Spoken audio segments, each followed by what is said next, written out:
हमारा प्यारा हिंदू द्वीप, हम हैं इसके प्रहरी और प्रदीप। हमारा प्यारा हिंदू द्वीप, हिंदू द्वीप, हिंदू द्वीप, हम हैं इसके प्रहरी और प्रदीप।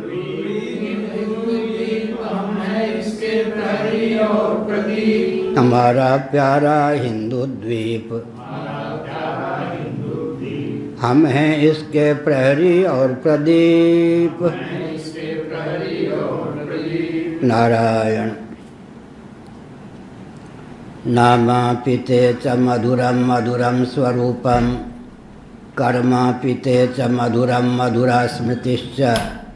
बुद्धिं प्रबोधय प्रभो मधुबोधशक्तिं, विद्यां प्रयच्छ परमां परिभावयामि। कोमलं कूजयन् वेणुं श्यामलोऽयं कुमारकः, वेदवेद्यं परं ब्रह्म भासतां हृदये मम। कूजन्तं राम रामेति मधुरं मधुराक्षरम्, आरुह्य कविताशाखां वन्दे वाल्मीकिकोकिलं। निगमकल्पतरोर्गलितं फलं शुकमुखादमृतद्रवसंयुतं, पिबत भागवतं रसमालयं। मुहुरहो रसिका भुवि भावुकाः, तृणादपि सुनीचेन तरोरपि सहिष्णुना। अमानिना मानदेन कीर्तनीय सदा हरिः।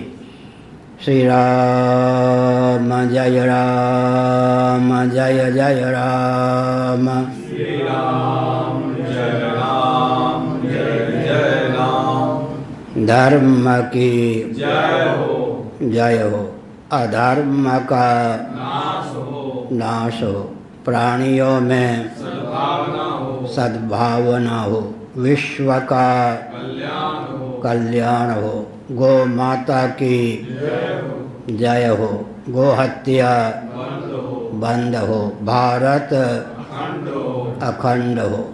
सर्वभूत हृदय धर्म सम्राट श्री स्वामी करपात्री जी महाराज की, श्री जगन्नाथ महाप्रभु की, श्री बलभद्र महाप्रभु की, भगवती सुभद्रा देवी की।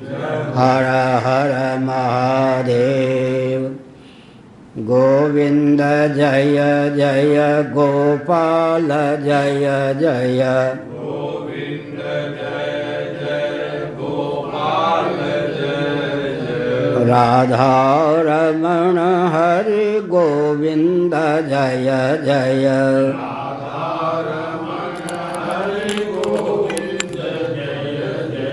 श्री कृष्ण गोविंद हरे मुरारे। श्री कृष्ण गोविंद हरे मुरारे। ये नाथ नारायण वासुदेव,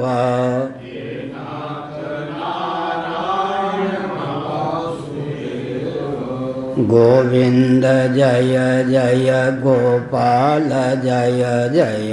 गोविंद जय जय गोपाल जय जय। राधा रमण हरि गोविंद जय जय। राधा रमण हरि गोविंद जय जय। गोविंद जय जय गोपाल जय जय। गोविंद जय जय गोपाल जय जय। राधा रमण हरि गोविंद जय जय। राधा रमण हरि गोविंद जय जय। गोविंद जय जय गोपाल जय जय। गोविंद जय जय गोपाल जय जय। राधा रमण हरि गोविंद जय जय। राधा रमण हरि गोविंद जय जय। श्री वृंदावन वन विहारी लाल की जय। नमो महादेव्याः। शंभो शिव शिव शिव शिव शिव शिव नारायण नारायण नारायण।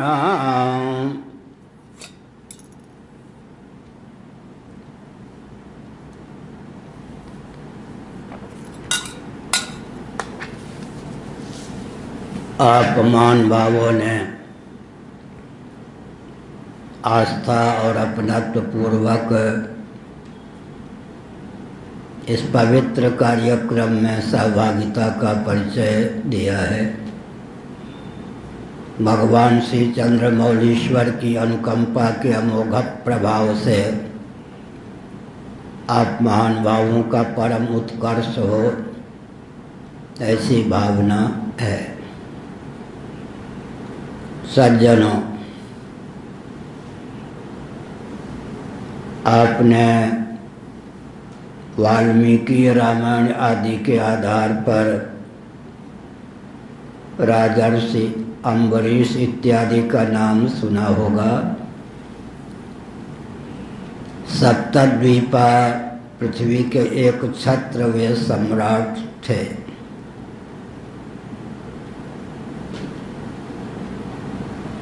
आज भौगोलिक धरातल पर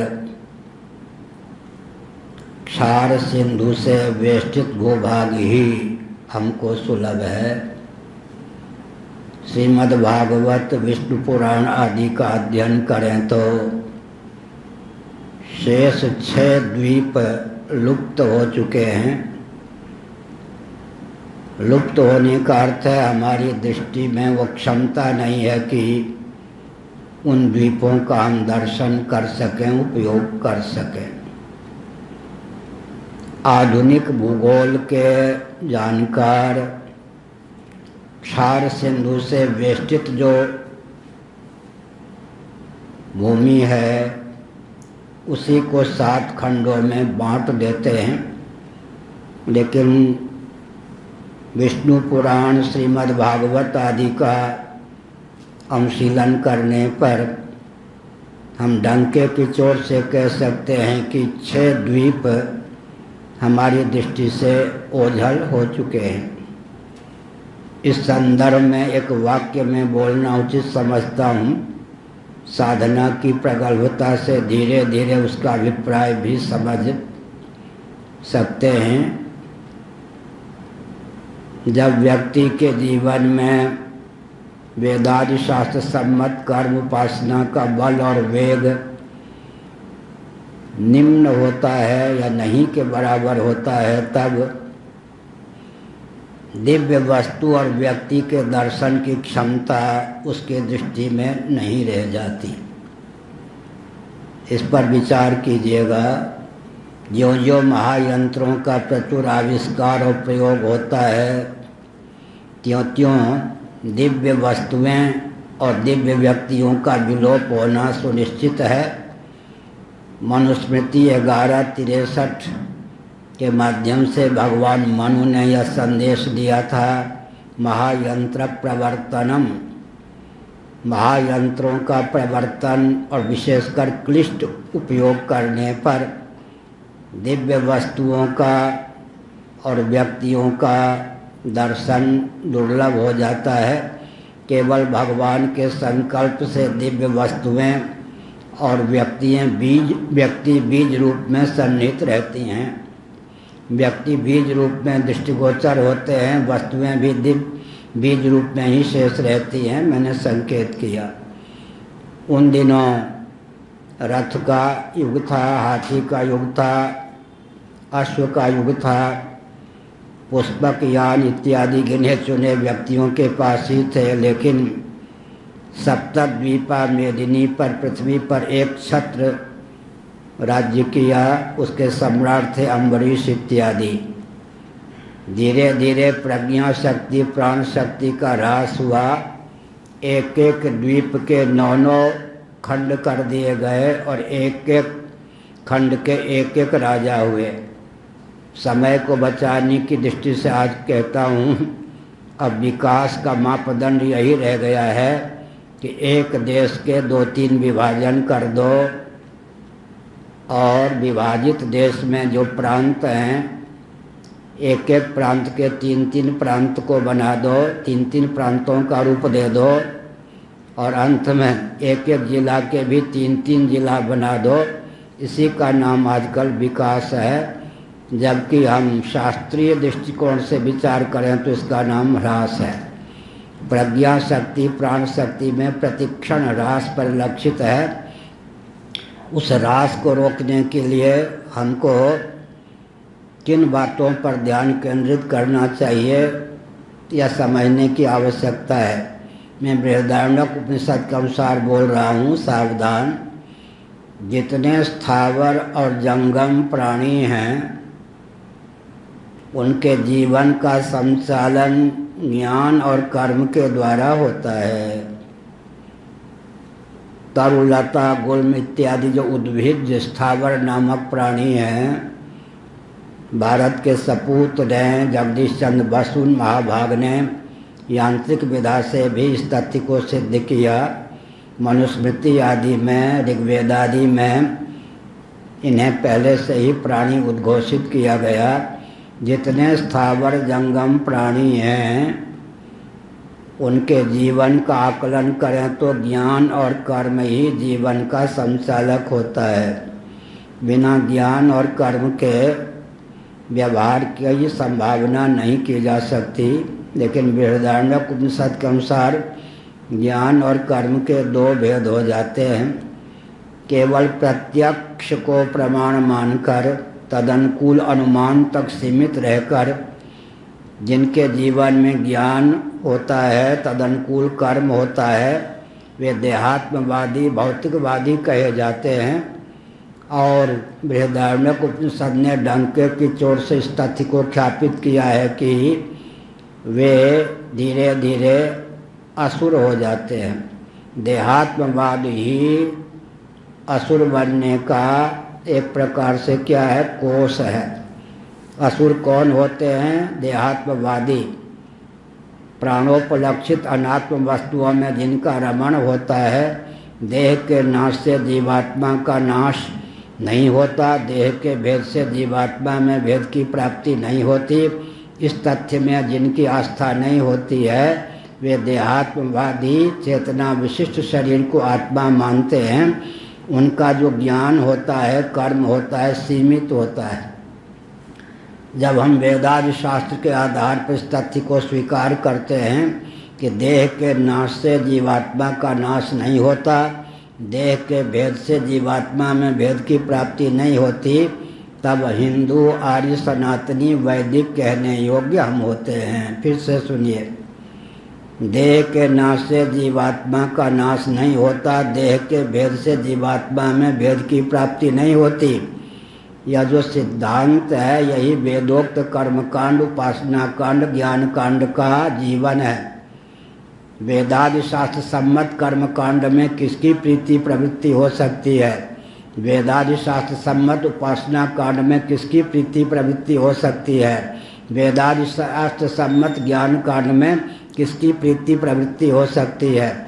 जिसके जीवन में यह आस्था है कि देह के नाश से जीवात्मा का नाश नहीं होता और देह के भेद से जीवात्मा में भेद की प्राप्ति नहीं हो सकती, वही वेदादि शास्त्र सम्मत मार्ग पर चल सकता है। श्राद्ध में, तर्पण आदि में उसी की प्रीति प्रवृत्ति हो सकती है। सुगमता पूर्वक व्यक्ति इस तथ्य को समझ सके कि देह के नाश से जीवात्मा का नाश नहीं होता, देह के भेद से जीवात्मा में भेद की प्राप्ति नहीं होती। मैं एक दृष्टांत देता हूँ। कल्पना कीजिए किसी व्यक्ति की आयु 50 वर्षों की पूर्ण हो चुकी है। कदाचित उस व्यक्ति ने एक वर्ष में 10 ही स्वप्न देखा हो, तो 50 वर्षों की सीमा में स्वप्न के 500 शरीर उसके नष्ट हो गए। लेकिन वह अपना नाश नहीं मानता। केवल इस उदाहरण के बल पर डंके की चोट से यह तथ्य ख्यापित होता है कि देह के नाश से जीवात्मा का नाश नहीं होता। शरीर की संख्या हो गई 500, वो अपने आप को एक ही मानता है। इस दृष्टांत के बल पर यह तथ्य भी डंके की चोट से सिद्ध होता है कि देह के भेद से जीवात्मा में भेद की प्राप्ति नहीं होती। हमको आपको स्वप्न होता है, सावधान होकर सुन ही रहे होंगे। हम जो आत्मा हैं, जीव हैं, स्वप्न के साक्षी हैं। हमारे पास करण के रूप में, माध्यम के रूप में केवल अंतःकरण या मन होता है। कर्मेंद्रियां, ज्ञानेंद्रियां जब सो जाती हैं, अंतःकरण भी अर्धनिद्रित होता है।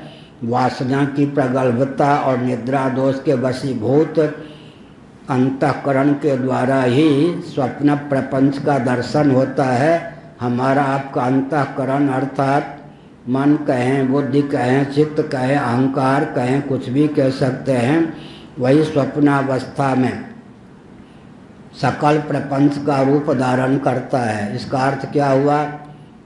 स्वप्नावस्था में हम आप जो जीव हैं, अंतःकरण के द्वार से पृथ्वी, पानी, प्रकाश, पवन, आकाश, दिक्, काल और स्थावर जंगम प्राणी बन जाते हैं।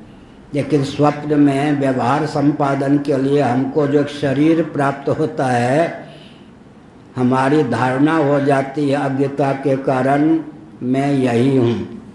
स्वप्न टूटने पर स्मरण भी करते हैं, आज स्वप्न में कष्ट मिला, आज स्वप्न में बहुत आनंद हुआ। लेकिन वस्तु स्थिति यह है कि स्वप्नावस्था में व्यवहार संचालन के लिए जो शरीर हमको प्राप्त होता है वही नहीं। पृथ्वी भी, जल भी, तेज भी, वायु भी, आकाश भी, दिक् भी, काल भी और समस्त स्थावर जंगम प्राणी भी हम स्वयं होते हैं मन के द्वार से। भगवान के पास माया वृत्ति है, भगवान ने अनुग्रह करके हमको मनोवृत्ति दी है। हमारे पास मन है, भगवान के पास माया है। विद्धि माया मनोमयम, श्रीमद् भागवत 11वें स्कंद के आधार पर हम कहते हैं। अब थोड़ा विचार कीजिए, हम जिन भगवान को मानते हैं उपनिषदों के आधार पर, वेदों के आधार पर, वे भगवान जगत बनाते भी हैं, जगत बनते भी हैं। पारिभाषिक दृष्टि से जगत के अभिन्न निमित्तोपादान कारण होते हैं, मेकर और मेटर दोनों होते हैं।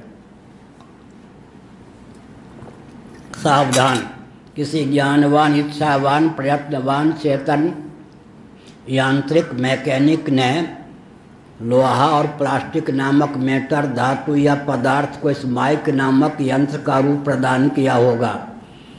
जो ज्ञानवान, इच्छावान, प्रयत्नवान, चेतन, यांत्रिक, मैकेनिक किसी मेटर या धातु को कार्य का रूप प्रदान करता है, उसे उस कार्य का निर्माता, निमित्त कारण या मेकर कहा जाता है। लेकिन जो धातु या पदार्थ कार्य के रूप में उल्लसित, विलसित, परिणत या विवर्तित होता है, परिलक्षित होता है, उसे उपादान कारण कहा जाता है। जिस मैकेनिक ने, यांत्रिक ने लोहा और प्लास्टिक नामक मेटर, पदार्थ या धातु को माइक नामक यंत्र का रूप प्रदान किया, उसमें माइक बनाने की क्षमता सन्निहित थी, माइक बनने की क्षमता सन्निहित नहीं थी। और जिस लोहा, प्लास्टिक नामक मेटर, धातु पदार्थ ने माइक नामक यंत्र का रूप धारण किया है, उसमें माइक बनने की क्षमता सन्निहित थी, माइक बनाने की क्षमता सन्निहित थी नहीं थी। मैं निंदा की दृष्टि से नहीं कहता हूँ, लेकिन उत्कर्ष का ज्ञान तो होना चाहिए। हम सनातन वैदिक आर्य हिंदू जिस ईश्वर को मानते हैं, वो ईश्वर कितना चमत्कार पूर्ण है। वैशेषिक, नैयायिक और शेश्वर सांख्यवादी योगी वेदों को प्रमाण मानते हैं, लेकिन अनुमान के पीछे वेदों को ले जाते हैं। इसलिए उन्होंने जो ईश्वर को स्वीकार किया है, उनका ईश्वर जगत बन सकता है, जगत बना नहीं सकता। ध्यान गया? मेकर हो सकता है, मैटर नहीं हो सकता। लेकिन हम जो उपनिषद को जो के त्यों मानते हैं, तदनुकूल युक्ति का आलम्बन लेते हैं। हमारी दृष्टि में हमारे भगवान कितने विलक्षण हैं। वे जगत बनाते भी हैं और जगत बनते भी हैं। मेकर और मैटर दोनों ही भगवान हैं। जैसे स्वप्न में हम आप स्वप्न बनते भी हैं, बनाते भी हैं। मनोराज्य में हम आप मनोराज्य बनते भी हैं, बनाते भी हैं।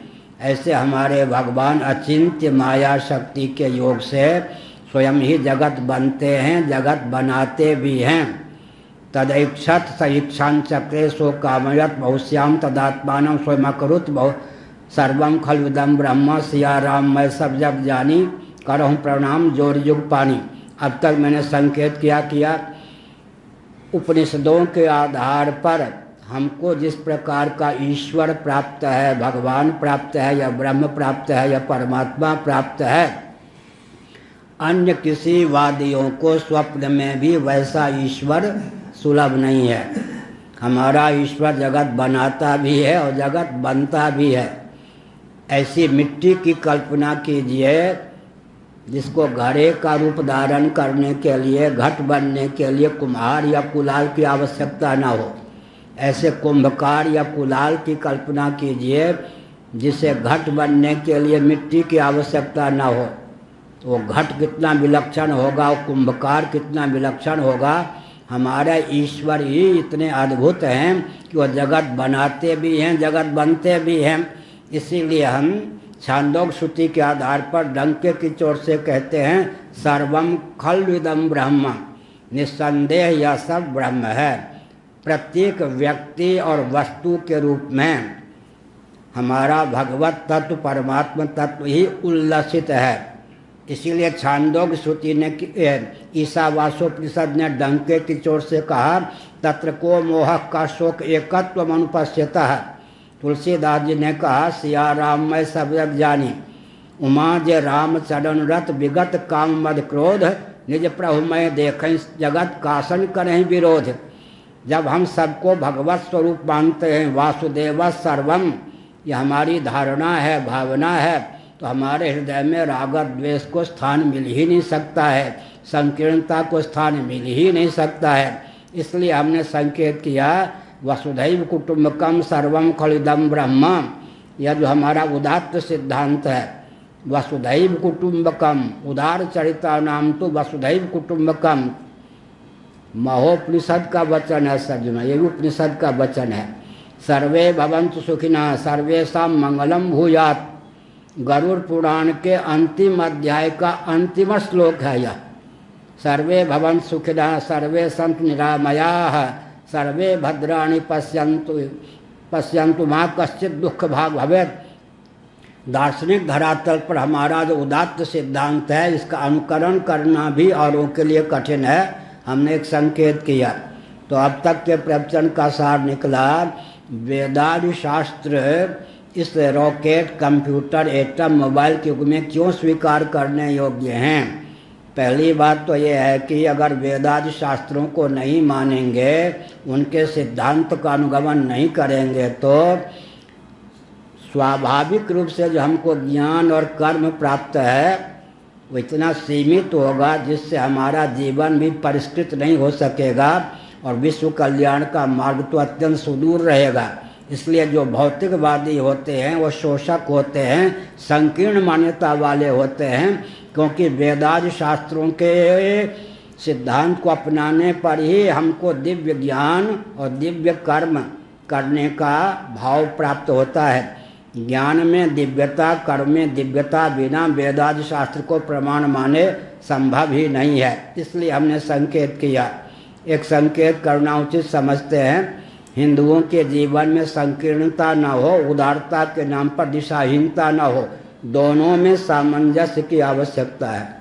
फिर से सुनिए, उदारता के नाम पर दिशाहीनता न हो और संकीर्णता जीवन में न पले। इसलिए मैं एक दृष्टांत देता हूँ। समष्टि और व्यष्टि दोनों में सामंजस्य करने पर समष्टि और व्यष्टि दोनों में सामंजस्य साध कर व्यवहार करने पर हमारा जीवन अपने लिए और अन्यों के लिए भी उपयोगी सिद्ध होता है। ताम्र धातु से निर्मित यह पात्र है। तांबे को मन से सूक्ष्म बुद्धि से पूर्ण रूप से काढ़ दें तो इस ताम्र पात्र की न सत्ता रहती है न उपयोगिता। सामान्य पर ही किसी भी कार्य की सत्ता उपयोगिता निर्भर है। इतनी बात तो समझ में आ गई।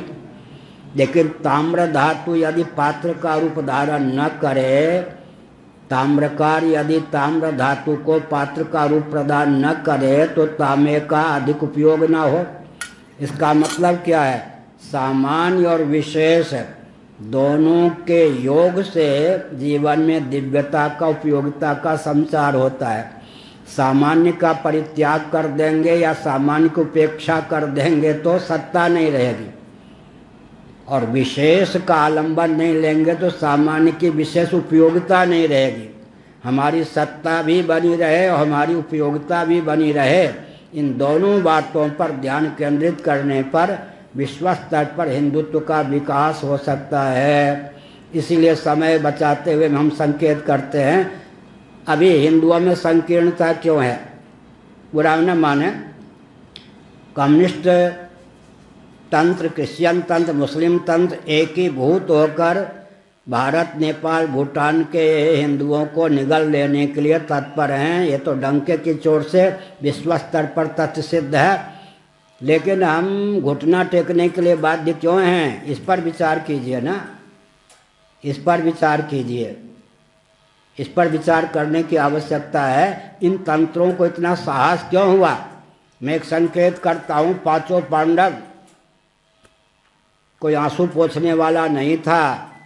सूर्य अस्तंगत हो गए थे, हरिद्वार में गंगा के तट पर जा रहे थे। एक यक्षराज ने उनको घेर लिया। केवल संकेत में मैं कथा सुनाना चाहता हूँ।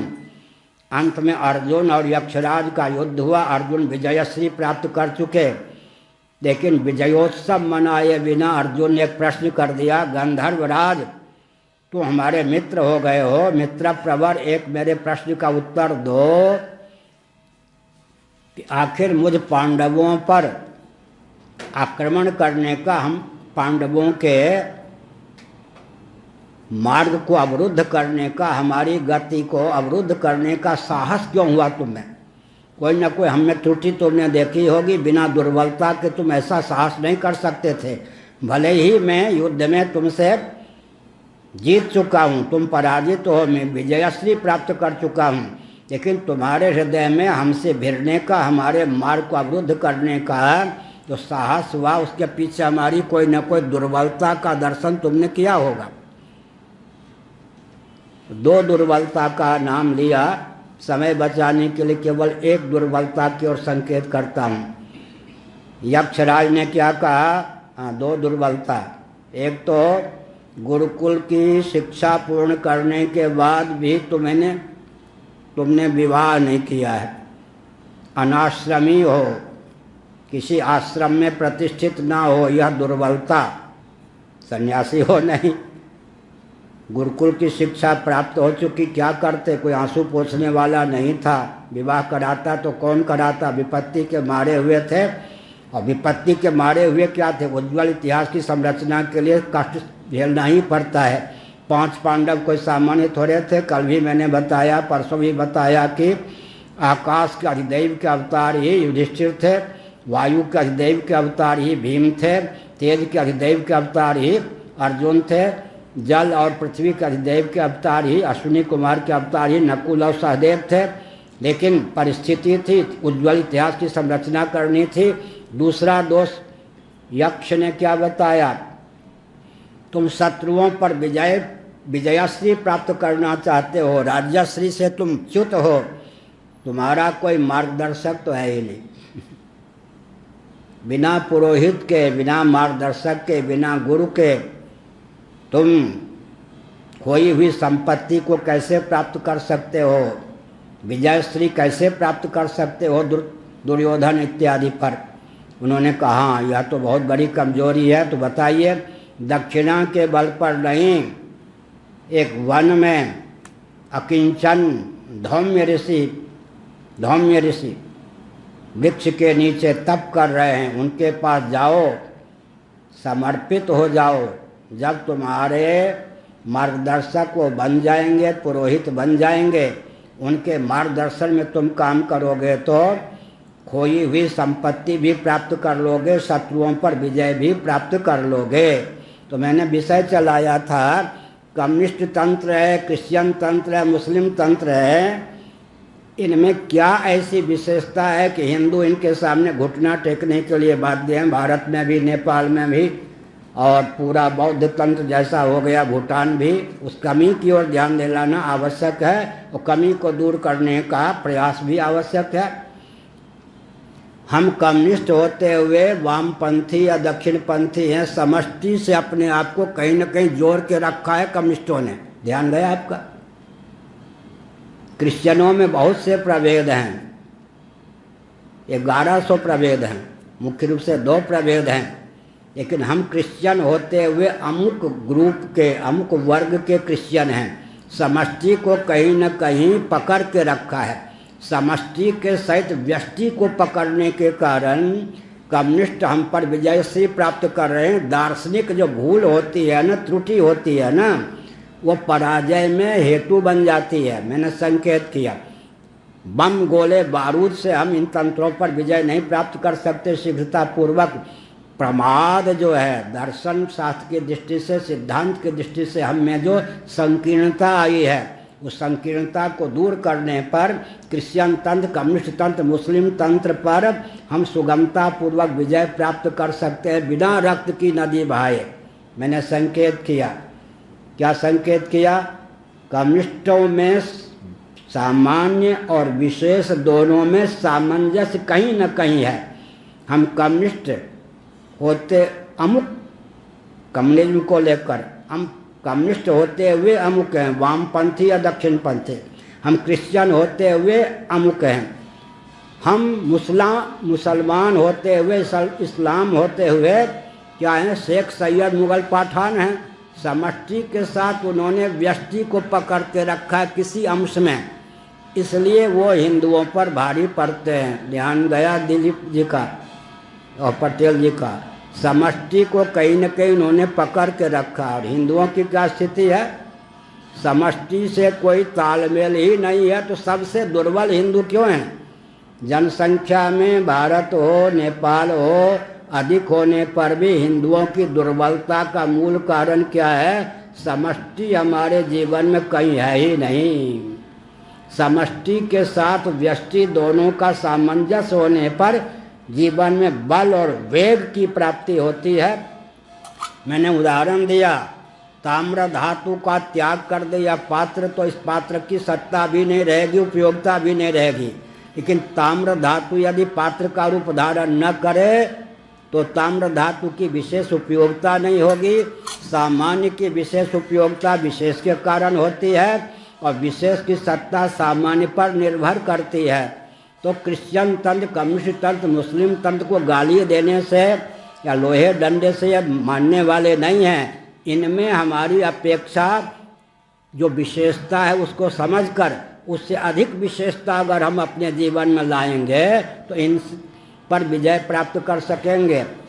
एक मैं महाभारत की गाथा सुनाता हूँ।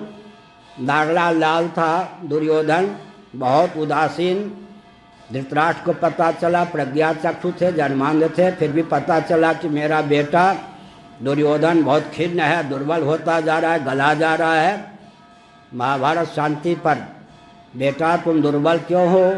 पांडवों की संपत्ति, राजसूय याग आदि, पांडवों की संपत्ति को देखकर, उनके वैभव को देखकर पिताजी नींद नहीं आती, भूख नहीं लगती, मैं गला जा रहा हूँ, मरणासन्न हो गया हूँ। धृतराष्ट्र ने क्या उपदेश किया? पांडवों के समान संपत्ति विभूति चाहिए या उनसे बढ़कर भी विभूति चाहिए तो बेटा शील का समादर करो, शील का समादर करो। फिर वहाँ शील की व्याख्या की है धृतराष्ट्र ने, बहुत मनोरम तथ्य है। दार्शनिक जो न्यूनता है वो बाह्य पराजय में हेतु है। मैंने संकेत किया, धृतराष्ट्र ने क्या कहा? शील तुम्हारे जीवन में न्यून है। अगर तुम पांडवों को पराजित करना चाहते हो या पांडवों के समान वैभव प्राप्त करना चाहते हो तो शील को पकड़ो। शीलवान होने पर व्यक्ति के पास संपत्ति स्वतः आती है, रिद्धि सिद्धियाँ स्वतः आती हैं। जिम सविता सागर मह जाहि यद्यपि न ताहि कामना नाही तिम सुख संपत्ति बिनहि बुलाए धर्मशील पह जाहि सुहाए। आपूर्यमान मतलब प्रतिष्ठम समुद्र माप प्रविशंति यदवत तद्वत कामायम प्रविशंति सर्वेश शांति मापनोति न काम का भी हमने संकेत किया। अब हम विजयश्री प्राप्त कर सकें। क्रिश्चियन तन, कम्युनिस्ट तन, मुस्लिम तन सावधान, मैं प्रशंसा आपकी कर रहा हूँ। हमें दत्तात्रेय महाराज से शिक्षा लेनी चाहिए। कहीं से विधिमुख से हम शिक्षा ले लें, कहीं से निषेध मुख से। हमारी पराजय, हम अपने देश में ही दास बन के रह रहे हैं। हम अपने देश, कोई भी ऐसे प्रधानमंत्री नहीं आते हमको मिलते जो हमारे हित का मार्ग प्रशस्त करें। गुप्त या प्रकट वे वोट बैंक के आगे, सत्ता लोलुपता दूरदर्शिता के आगे कुछ न कुछ लात ही मार के जाते हैं। यही मुख्यमंत्रियों की स्थिति है कि हमको दबाने में क्यों समर्थ हैं। उनके पक्षधर होकर हमारे अपकर्ष की भूमिका क्यों निभाते हैं? क्योंकि हम में दार्शनिक त्रुटि है। दार्शनिक त्रुटि क्या है? कहीं भी हमने समष्टि को पकड़ के नहीं रखा है। अब अगर केवल एक सप्ताह में हिंदू बहुत प्रबल हो सकता है, विश्व की कोई भी शक्ति इसके सामने टिक नहीं सकती है। समय बचाने के लिए मैं संकेत करता हूँ, सावधान, वचनों का उदाहरण न दे करके वैसे संकेत करता हूँ। ममई वामसो जीवलोके जीव भूता सनातन, गीता 15वां अध्याय। हम सच्चिदानंद स्वरूप सर्वेश्वर परमात्मा के सनातन अंश सरीखे हैं। भगवान हमारे अंशी हैं, हम उनके अंश हैं। देखिए कितना बल और वेग होगा। कोई विश्व का ही शक्ति हमारे सामने टिक नहीं सकेगी। फिर आगे क्या होगा? हम सच्चिदानंद स्वरूप सर्वेश्वर के सनातन अंश होते हुए प्राणी हैं। प्राणी हैं, समष्टि का परिचय हुआ नहीं। उससे भी मूल में क्या है समष्टि? हम सच्चिदानंद स्वरूप सर्वेश्वर के सनातन अंश सरीखे हैं। फिर क्या है? प्राणी हैं। प्राणी है का मतलब क्या हुआ? स्थावर जंगम प्राणी जितने हैं हम सबके सब हैं। और सच्चिदानंद स्वरूप सर्वेश्वर के सनातन अंश सरीखे हैं। तो ध्यान गया, परमात्मा का कार्य आकाश है, परमात्मा का कार्य वायु है, परमात्मा का कार्य तेज है, परमात्मा का कार्य जल है, परमात्मा का कार्य पृथ्वी है। हम परमात्मा के कार्य नहीं हैं, परमात्मा का अंश हैं। पृथ्वी कार्य है, तस्माद वाय तस्माद आत्मना आकाश संभूतः। आकाश के रूप में, वायु के रूप में, तेज के रूप में, जल के रूप में, पृथ्वी के रूप में, और हम प्राणियों के रूप में भगवान ही स्फुरित हैं। कल से ही आपके जीवन में एक बल का भंडार हो जाएगा। आपके सामने कोई टिक नहीं सकेगा, क्योंकि आप सबको अभय दान देने में समर्थ होंगे और सबसे पारंगत होकर सबसे उत्कृष्ट हो सकते हैं।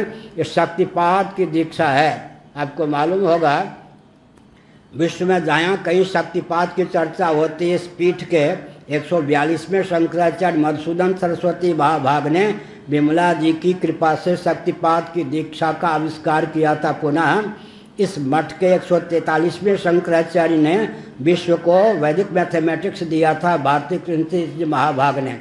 और इस मठ के 144वें शंकराचार्य माननीय श्री निरंजन देव तीर्थ जी महाभाग ने गोवंश की रक्षा के लिए 72 दिनों तक यहाँ पर अनशन किया था। तो हमने क्या संकेत किया? सच्चिदानंद स्वरूप सर्वेश्वर के सनातन अंश सरीखे होते हुए हम प्राणी हैं। अब हम प्राणी हैं तो क्या है?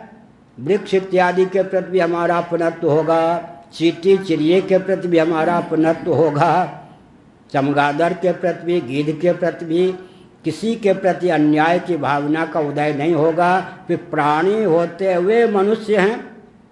अब मनुष्य होते हुए फिर कौन है जी? हिंदू हैं।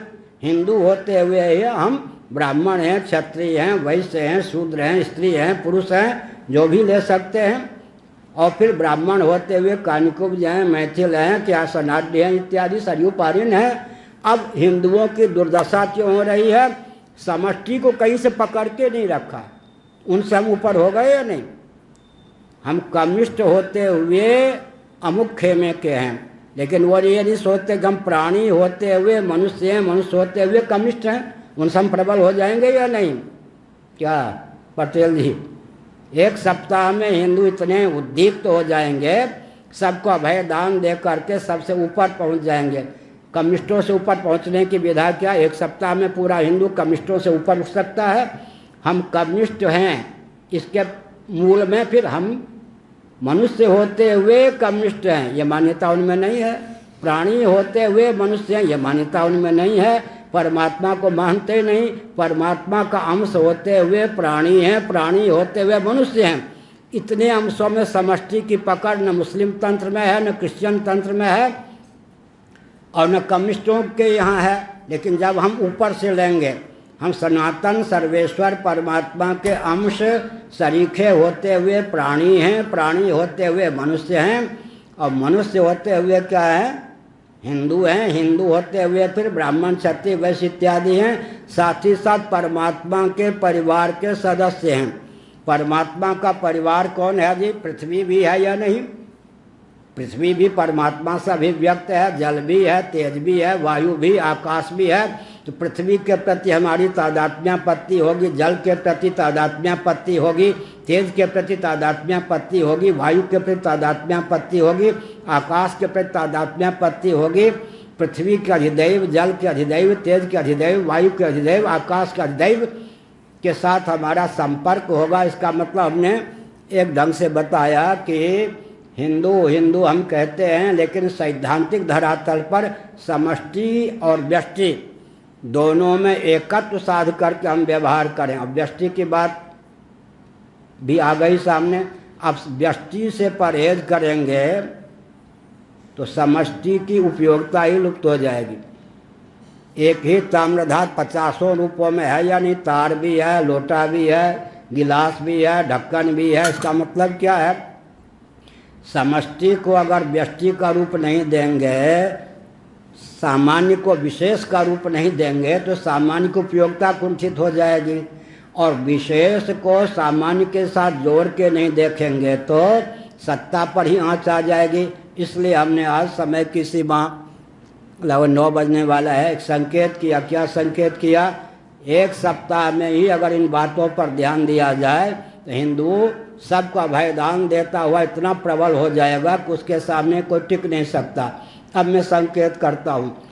एक है अवरोह क्रम, उत्पत्ति, असेंडिंग डिसेंडिंग, ऊपर से नीचे आना। क्या है? आरोह नहीं, अवरोह। परमात्मा, फिर क्या हुए? भगवान से कौन हुआ? ऐसे ईश्वर की अभिव्यक्ति हुई, ईश्वर से हिरण्यगर्भ की अभिव्यक्ति हुई, हिरण्यगर्भ से किसकी हुई? विराट की अभिव्यक्ति हुई, विराट से किसकी अभिव्यक्ति हुई? स्थावर जंगम प्राणियों की अभिव्यक्ति हुई। ऊपर से नीचे अवरोह। आरोह माने पर्वतारोह, नीचे से ऊपर चलिए। नीचे से ऊपर के बारे में हम संकेत करके वचन को विराम देते हैं। सुनिए, एक परिवार में रह करके, हम लोग आश्रम में हैं, मठ में हैं, परिवार में जब हम रहते हैं तब क्या हुआ? एक परिवार के सदस्य के रूप में अपने को देखते हैं ना। और जरा मोहल्ले में चले जाएं तो क्या देखेंगे जी? तब आपका जो परिचय दूसरे देते हैं उसके आधार पर आप शिक्षा लीजिए। क्या है पटेल जी? एक परिवार का सदस्य, एक मठ का महंत मान लीजिए, जब बाहर जाता है तब उसे किस रूप में देखा जाता है? अमुक परिवार के हैं, अमुक मठ के हैं, देखा जाएगा या नहीं? लोग हमको शिक्षा दे रहे हैं कि समष्टि को भी अपनाओ। जब हम अपने घर में हैं, कोई गृहस्थ अपने घर में है तो परिवार का एक घटक केवल समझता है। तो समाज में आता है तो समाज उसको अमुक परिवार के हैं, समाज उसको परिवार के रूप में देखता है। परिवार के घटक रूप में, गौण रूप से, मुख्य रूप से किस देखता? क्या? अमुक परिवार के हैं। और उस समाज से, गांव से बाहर चले गए तब समाज हमको क्या देखता है? समाज दिव्य दृष्टि देता है या नहीं? उस गांव के हैं, उस कस्बे के हैं, या उस नगर के हैं, दिल्ली के हैं, हुआ या नहीं? देखिए समाज कितना बड़ा गुरु है। समाज हमेशा हमको हमारा परिचय समष्टि दृष्टि से देता है। अपने घर के बाद बाहर निकले तो पड़ोसी हमको क्या कहेंगे? उस परिवार के हैं, यही कहेंगे या नहीं? हमारे जीवन में समष्टि का आधान हुआ या नहीं समष्टि के प्रति? समाज ने क्या किया, हमारे जीवन को विकसित किया या नहीं? उस पर हमारा ध्यान केंद्रित नहीं होता। लेकिन जब हम पड़ोसी को भी छोड़ के आगे बढ़ते हैं, गांव के बाहर चले जाते हैं, उस गांव के हैं, हमारा परिचय कहाँ से हो गया जी? गांव के आधार पर हो गया। अब हम क्या करेंगे? अपने जिला से बाहर निकल गए, अमुक जिला के हैं। प्रांत से अगर बाहर निकल गए तो अमुक प्रांत के हैं। अब मान लीजिए स्विट्जरलैंड चले गए तो भारत के हैं। अब मान लीजिए देह त्याग के बाद इंद्रलोक पहुंच गए तो मर्त्यलोक के हैं, भूमंडल के हैं। इसका मतलब जो जो हम यात्रा करते हैं त्यों त्यों समाज हमारा समष्टि रूप से परिचय देता है या नहीं? उस समष्टि के प्रति अगर हम तादात्म्यपन्न होंगे, हम व्यक्ति होते हुए परिवार हैं, परिवार होते हुए समाज हैं, समाज होते हुए प्रांत हैं, प्रांत होते हुए राष्ट्र हैं, राष्ट्र होते हुए विश्व हैं, और विश्व हैं तो फिर विश्व के होते हुए ब्रह्मांड हैं। चतुर्दश भवनात्मक ब्रह्मांड में हम, पृथ्वी भी एक लोक है, उसमें रहते हैं। इसका मतलब ज्यों ज्यों हम समष्टि की ओर चलते हैं त्यों त्यों हमारी सत्ता सुदृढ़ होती है, और व्यष्टि का उपयोग करने में हम समर्थ होते हैं तो हमारी उपयोगिता बढ़ती है। तो आज के प्रवचन का सारांश क्या निकला? अगर क्रिश्चियन तंत्र, कम्युनिस्ट तंत्र, मुस्लिम तंत्र भी सुन रहे हो, अपने आप को विकसित करें, किसी के प्रति द्वेष नहीं है। और लाठी गोली बम बारूद से काम नहीं चलेगा। अगर हमारी उदात्त भावना हो, वसुधैव कुटुंबकम की भावना हो, सर्वे भवन सुखिनः की भावना हो, व्यष्टि का त्याग मत कीजिए। आप ब्राह्मण हिंदू होने के नाम पर ब्राह्मणत्व को खो देंगे, कुछ भी नहीं रहेंगे। मैंने कहा ये ताम्रपात्र अगर अपने को व्यष्टि से दूर करना चाहेगा तो पात्र के रूप में नहीं रह जाएगा, इसका अस्तित्व तो ताम्र के रूप में रहेगा, इसकी उपयोगिता कुछ नहीं रहेगी। ब्राह्मण बने रहिए लेकिन अपने आप को मनुष्य समझिए, मनुष्य बने रहिए लेकिन प्राणी समझिए, प्राणी बने रहिए लेकिन परमात्मा का सनातन अंश सरीखे समझिए। और अंत में तत्वमसि अहम ब्रह्मास्मि का ज्ञान हो गया तो निरवय वस्तु में अंश अंशी भाव है ना। एक फूल ले लिया, एक दल को यूँ कर दिया तो फूल रह गया अंशी, दल हो गया अंश। एक मिश्री की डली को बल और वेग पूर्वक पत्थर पर बजार दिया, रवे विकीर्ण हो गए। वास्तव में परमात्मा के हम अंश भी नहीं, परमात्मा स्वरूप ही हैं। अंश मानेंगे तो हमारी नश्वरता सिद्ध हो जाएगी, इसलिए हमने कहा अंश सदृश हैं। अब जो व्यक्ति क्या, ये जो वेदांत है ना, व्यक्ति को चलता फिरता आत्मबम बनाता है या नहीं? जो व्यक्ति ब्रह्म स्वरूप होता हुआ सनातन अंश सरीखा समझता है, इसलिए मैं अंत में कहता हूँ बल बुद्धि विद्या देहु मोहि हरहु कलेश विकार। भगवान राम ने पूछ दिया हनुमान जी से, परिचय दो अपना। क्या दिया हनुमान जी ने? 3 धरातल पर परिचय दिया दिलीप जी। 3 धरातल कौन? देह दृष्टि से मैं सेवक हूँ, दास हूँ, आप स्वामी हैं।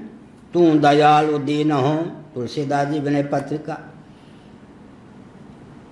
और वैसे आप अंशी हैं, मैं अंश हूँ जीव दृष्टि से। और सच पूछें तो जो आप हैं वही मैं हूँ। कितना बड़ा बल हो गया ये। तीनों संबंधों का, कर्म, उपासना, ज्ञान, तीनों दृष्टियों से हनुमान जी ने अपना परिचय दिया या नहीं? आप स्वामी हैं, मैं सेवक हूँ, बढ़िया। देह बुद्धि से कर्मकांड का निर्वाह हो गया। आप अंशी हैं, मैं अंश सरीखा हूँ, उपासना कांड का निर्वाह हो गया। तत्वतः जो आप हैं वही मैं हूँ। अरे घटाकाश का भी मौलिक स्वरूप आकाश है, मठाकाश का भी मौलिक स्वरूप आकाश है। एक ही परमात्मा तत्व माया योग से ईश्वर, अविद्या योग से जीव और पृथ्वी आदि के योग से जगत के रूप में उल्लसित होता है। एक ही परमात्मा त्रिगुणात्मिका शक्ति के योग से जीव, ईश्वर, जगदीश्वर 3 रूपों में व्यक्त होता है। फिर से सुनिए, परमात्मा मूल में एक ही है, जगत के अभिन्न निमित्तोपादान कारण है। प्रकृतिश्च प्रतिज्ञा दृष्टान्तानुपरोधात्। भगवान केवल मेकर ही नहीं बल्कि मैटर भी हैं, जगत बनाने वाले ही नहीं अपितु जगत बनने वाले भी हैं।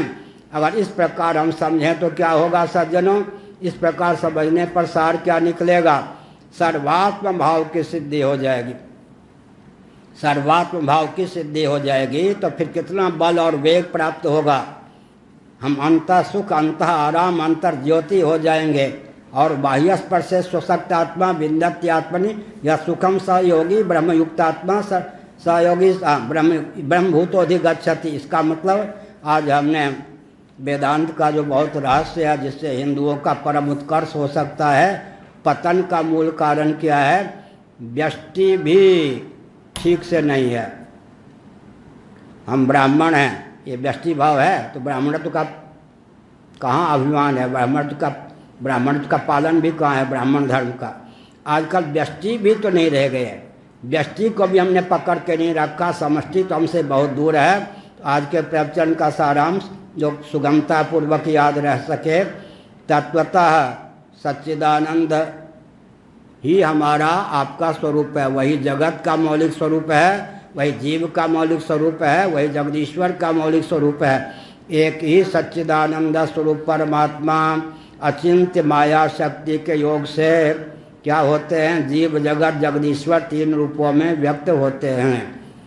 ऐसा बोध हो गया तो परमात्मा अंशी सरीखे हैं, मैं अंश सरीका हूँ, पृथ्वी भी उनके अंश, हम भी उनके अंश हो गए। इसका मतलब क्या हुआ?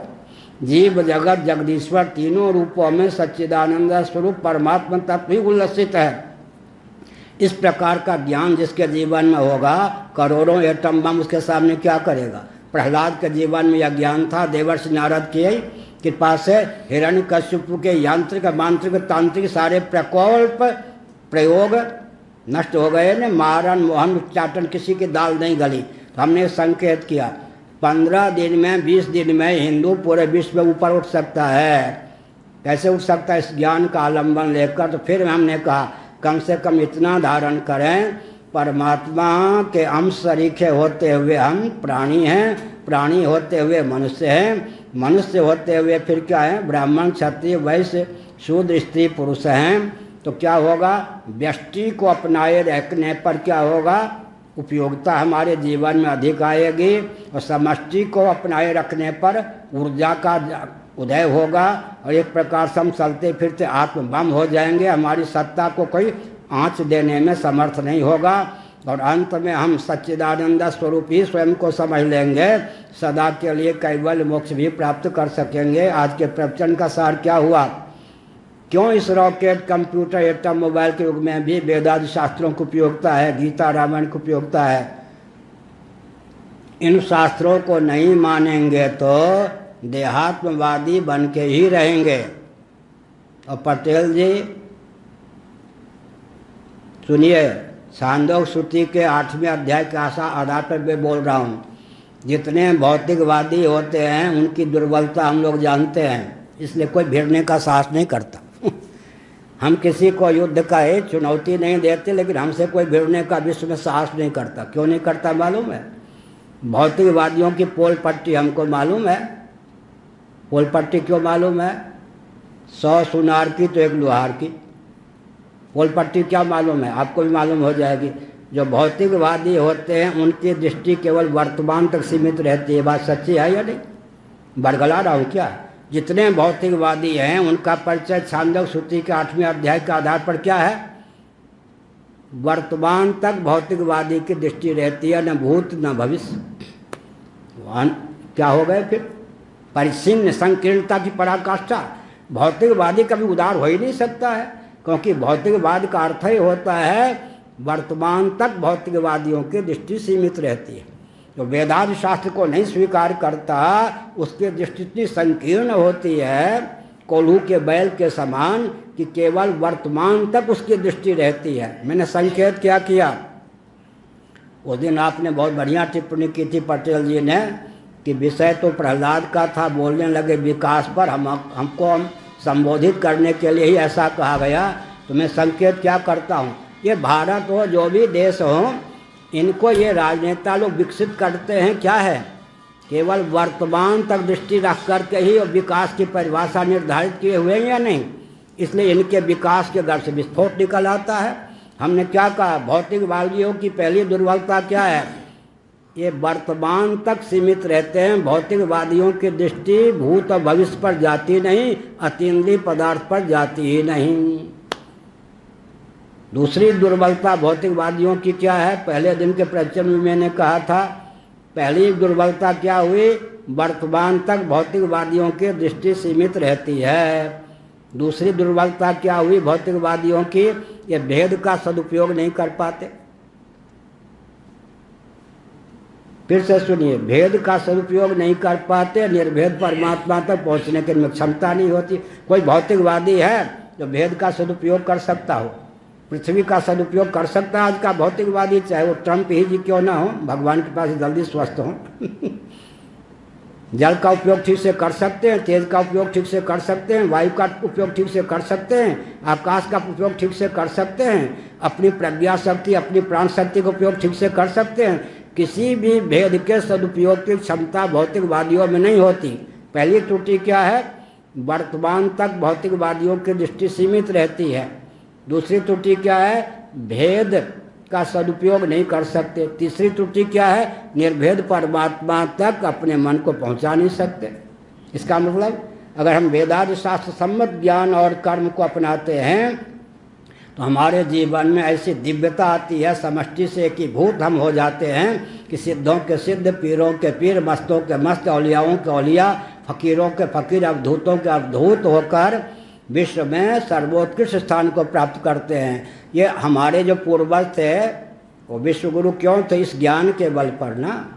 स्वतंत्र भारत में हमारे ज्ञान को लुप्त कर दिया गया, देहात्म भाव भावित विकास को परिभाषित किया गया। इसलिए गुरु परंपरा से अगर यह विद्या प्राप्त हो, हर व्यक्ति चलता फिरता क्या होगा। परशुराम जी व्यक्ति थे क्या, व्यक्ति दिखाई पड़ते थे।